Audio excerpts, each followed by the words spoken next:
வீரா மெத்தைய தூக்கி பார்த்துக்கிட்டு பெட்ஷீட்டை செக் பண்ணிக்கிட்டு இருக்காங்க, தலைய விரிச்சு போட்டுக்கிட்டு.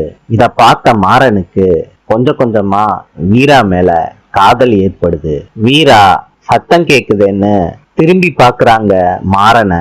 என்னன்னு கேக்குறாங்க. மாறன் வீராவோட அழகுல மயங்கி திரு திருன்னு முழிக்கிறாரு. என்ன பேசுறதுன்னு தெரியாம என்ன இந்த பக்கம்னு கேக்குறாரு வீராவை பார்த்து. வீரா மாறனை பார்த்து சிரிக்கிறாங்க. மாறன் சொல்றாரு, உனக்கு இருக்க வேலை பத்தாதா? அதுவும் இல்லாம இன்னைக்கு என் பெட்ட வந்து கிளீன் பண்ணிக்கிட்டு இருக்க, அதுவும் வீரா தலைவெறி கோலமா?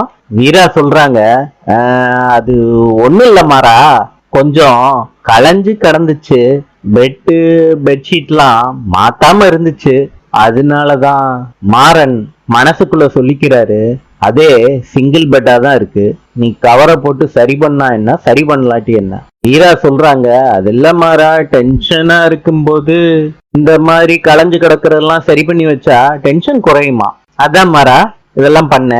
அப்படியா வீரா, எனக்கு இது தோணாம போச்சே. நீ ஓ ரூம்ல பண்ண வேண்டியதானே, ஏ ரூம்ல எதுக்கு பண்ற?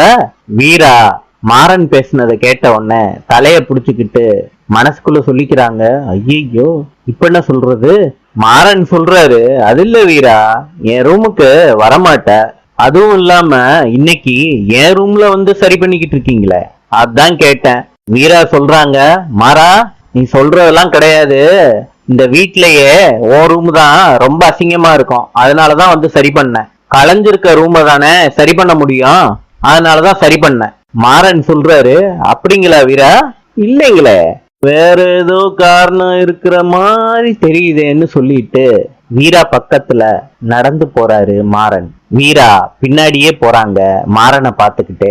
மாறனை பார்த்து சொல்றாங்க, வேற எந்த காரணமும் இல்லையே. மாறன் கேக்குறாரு, அப்படியா? சொல்லிக்கிட்டே வீரா பக்கத்துல வர்றாரு மாறன். நாளை சந்திப்போம்.